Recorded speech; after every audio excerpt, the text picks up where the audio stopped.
All right, ladies and gentlemen, and here we begin. Dim orchestra music stands, go. Lights 2, opera club and house to half, go. Tune light is on, we are tuning, and you can send the maestro. Lights 3.5, go. Lights 3.7, go. Stand by spot 3 to pick up the Duke up center with his entrance through the doors, half body at 70%.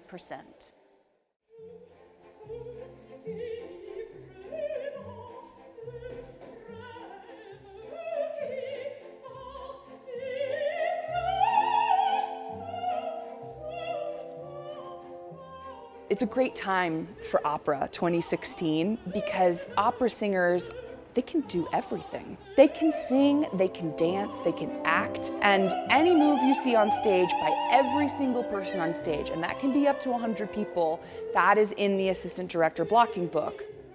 In my experience, having worked with Stephen Lawless a number of times now, he wants to create a world for the audience to experience viscerally. Stephen's first images of having people fighting on the street tells us that this Verona, that where Romeo and Juliet are, is one that is full of sectarian violence that permeates the entire culture. A fight director teaches the performers how to create the illusion of violence while keeping them as safe as possible throughout the entire process. It's funny, my grandfather actually, he was a boxer in his day. I think it was a lot more acceptable to be like, hey, do you want to fight? You know, you tell someone you're a fight director and most of the time they're kind of like, oh, okay, so I don't want to fight you. A lot of the challenges you experience are helping your performers to overcome the totally natural fear of having a piece of steel being swung in front of their face or being pointed directly at them. These people have to look like they've grown up using these weapons since they were little kids. So you have to try and find what is the balance of how do I do this move, how do I make someone, you know, thrust on target so they look like they're really trying to stab somebody while actually making sure there's enough distance that they're never actually putting that person in danger. So sometimes things take longer than you want them to. And of course, you know, I am thinking like, we need to keep moving, we need to keep going. But, you know, sometimes you just have to let the thing take the time that it takes. And then if you can kind of double up, send people away to keep working on something, have the dancers rehearsing in a separate space. And that is what is exciting about being an AD in opera, is that you are responsible for helping the process fire on all cylinders.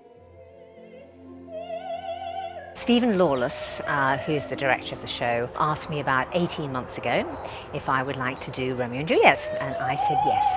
Many composers in Paris, or who were composing for Paris, would write a ballet into the opera. The connection between the drama that was happening in the opera and the ballet was a little tenuous. We've tried to make it rather more interesting and more relevant. I want to make the piece live, really. I want to make the characters live. I want for them to, in the particular scene that they're in, make it completely believable. You work so hard, and everything as you're like setting it out, you know, putting it together, it takes monumental effort. And then the closer you get to opening, almost the less it's your show. And very, very slowly it slips right out of your fingers. And by opening night, you just look at what you've been working on for weeks really hard and enjoy the work of your colleagues because it's theirs now.